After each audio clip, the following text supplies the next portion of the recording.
Lu Sheng grabbed Tang Ji tightly by the head and began to gaze towards the ground in silence. The eyes of poor Tang Ji filled with fear. He started to sweat and couldn't help but panic, knowing that he was in danger. Tang Ji closed his eyes and prepared for the worst, just before Lu Sheng could attack. Tang Ji handed over the bag of energy crystals, and his eyes widened in confusion and surprise.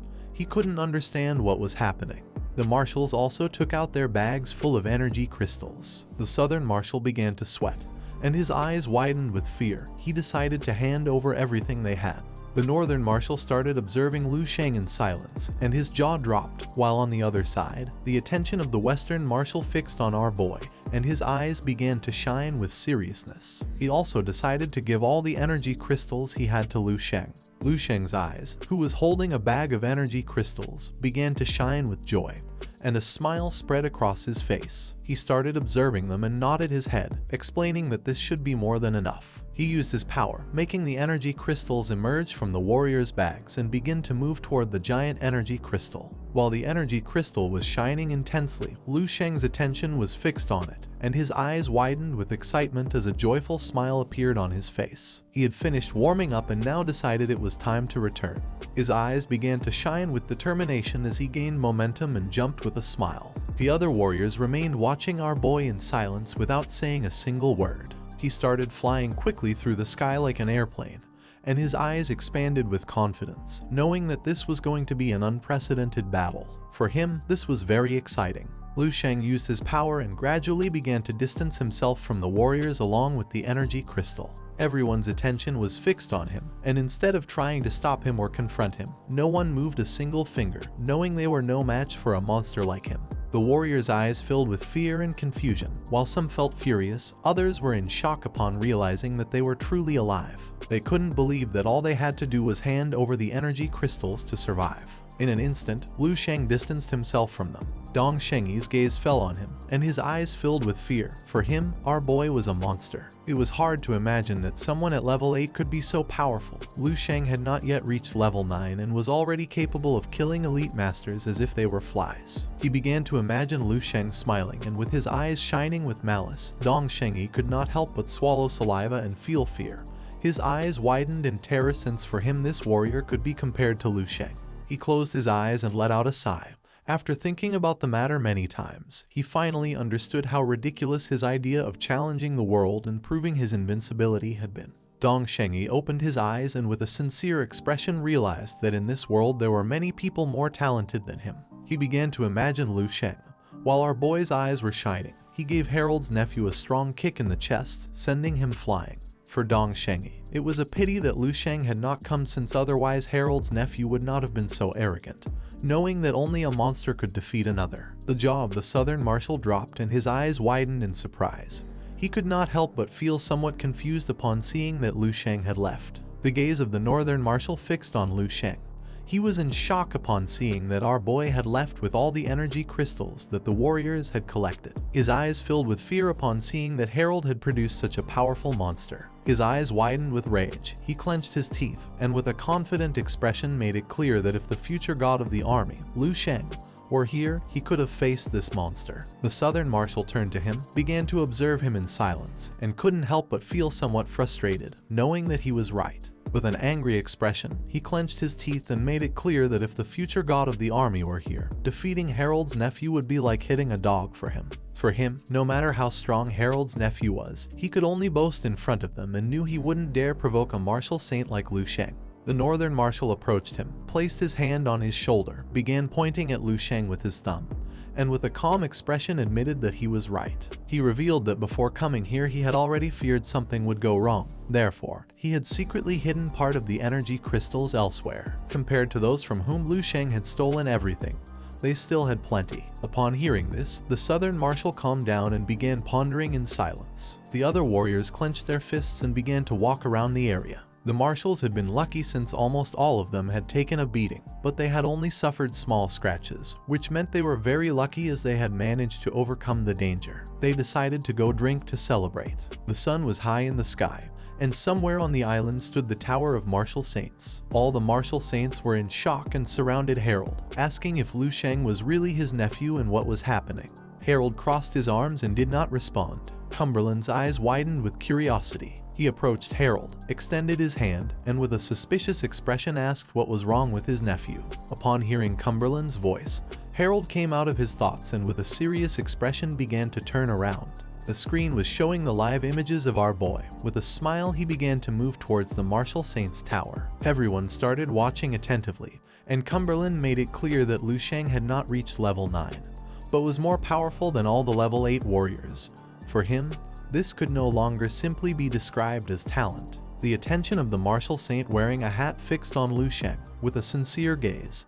He explained that in the future, it was very likely that Luang could be on par with the Martial Saints. The attention of the Martial Saint with a beard was fixed on Harold. With a smile, he mocked Harold since it was difficult to imagine that a genius like Luang came from Harold's family. Harold did not fall into the trap and simply remained silent. Fiona's eyes widened with love. She approached her father, placed her hands on her chest, and with a joyful expression said that she wanted to marry this extraordinary genius. Cumberland's eyes filled with confusion. He began to observe his daughter in silence. Then he crossed his arms, closed his eyes, and explained that he still needed to evaluate Luang's character and personality, deciding to talk about it when he arrived. Fiona began to observe her father in silence with a surprised gaze. She joined her hands and closed her eyes, making a cheerful smile appear on her face.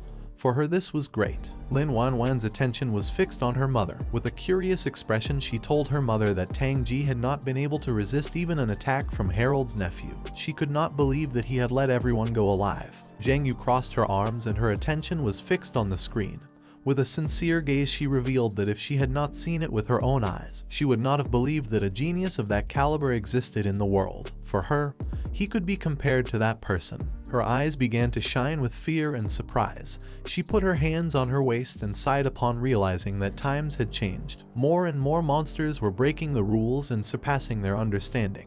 Realizing that she was getting old, Lin Wanwan began to gaze at her mother and asked if she was talking about Luang. She had heard that in the past he had caught the attention of even the Martial Saint of Minjiu and had almost been accepted as his final disciple, asking if this was true.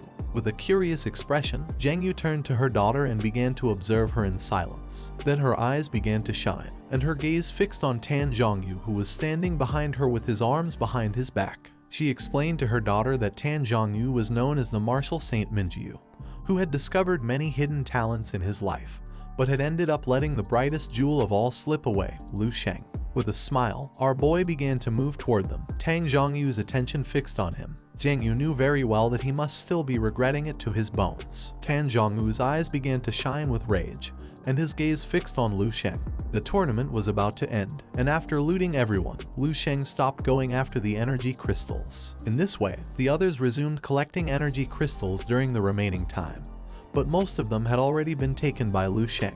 After searching the bottom of the sea for several hours, the warriors only managed to collect a total of 132 kilograms, approximately 1/5 of what had been collected in previous tournaments. The Martial Saints gathered and began to chat among themselves, staring intently at the sea. Everyone started watching the screen in silence with a serious expression, knowing well that the real loot was in Luang's hands. But no matter how long they waited, he did not appear. Harold crossed his arms and began to think silently. The hooded Martial Saint approached him and, with a suspicious expression, asked if his nephew had broken the bracelet and fled, revealing that since he was Harold's family member, if something strange happened, he would have to take full responsibility. Harold remained silent, began to gaze at the ground, and could not help but feel somewhat furious. His eyes filled with rage and fear, causing sweat to appear on his face. He did not know why they were asking him this since he did not know either. Luang was a dragon who could not be provoked. If he really took all the energy crystals, he would not be able to do anything about it either. He thought he was dead since now everyone was convinced that Luang was his nephew, and if things got complicated, he feared that the Martial Saints would tear them apart alive. He began to pray for Luang to return quickly. Tan Zhongyu, who had his arms behind his back, began to observe the screen and with a serious expression revealed that Luang had arrived. Our boy, along with the giant energy crystal, began to move quickly toward them. Our boy's body was surrounded by a powerful energy, and his eyes were filled with excitement. Several minutes later, he reached the shore of the island and, using his power, gently lowered the energy crystal onto the sand. Then he started to touch it and, with a confident expression, turned toward the martial saints, making a smile appear on his face. The martial saint's eyes widened in surprise upon seeing such a large energy crystal. The presenter of the tournament, who was wearing glasses, approached Lu Sheng, and while touching the energy crystal with his hand, with a smile revealed that he had collected a total of 545 kilos. The attention of all the martial saints was fixed on the crystal. They clenched their fists and could not help but feel joyful. Cumberland's eyes were filled with seriousness. He began to observe our boy and praised him for having collected this amount of energy crystals. He knew that this time the collection had reached between 500 and 600 kilograms, being 50% more than last time, which meant that the martial saints were going to receive a greater amount of energy crystals compared to the past. His eyes widened with joy,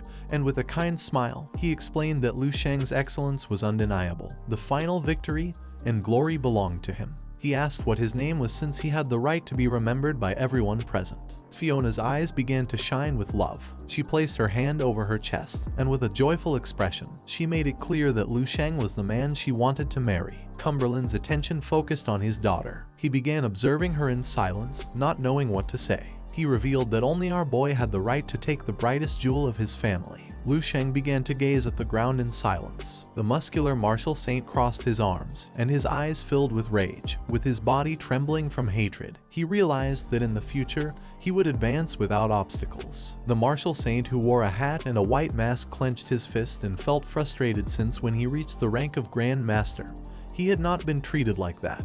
With a smile, Lu Sheng addressed Cumberland with respect and explained that before revealing his name, he had a small doubt he would like to clarify. Our boy's eyes began to shine with confidence, and with an arrogant smile, he said that he wondered if the distinguished martial saints could answer it. Cumberland's eyes widened in confusion and curiosity. With a serious gaze, he began to stare at Lu Sheng and said that if he had a question, he could say it bluntly. Lu Sheng put his hand on his chest, lowered his head before him, and thanked him. It was beginning to get late, and after thinking for a bit, Lu Sheng decided to reveal his small doubt. Coldly, he asked how it was that the martial saints were so useless. Upon hearing this, Harold and Fiona's eyes filled with fear, while on the other side, Cumberland, Tang Zhongyu, and Zheng Yu's jaws dropped in surprise and confusion. With an arrogant gaze, Lu Sheng asked how they dared to occupy such high towers and call themselves martial saints. This is the end of the video. If you guys want to see the next part, then don't forget to subscribe and like the video.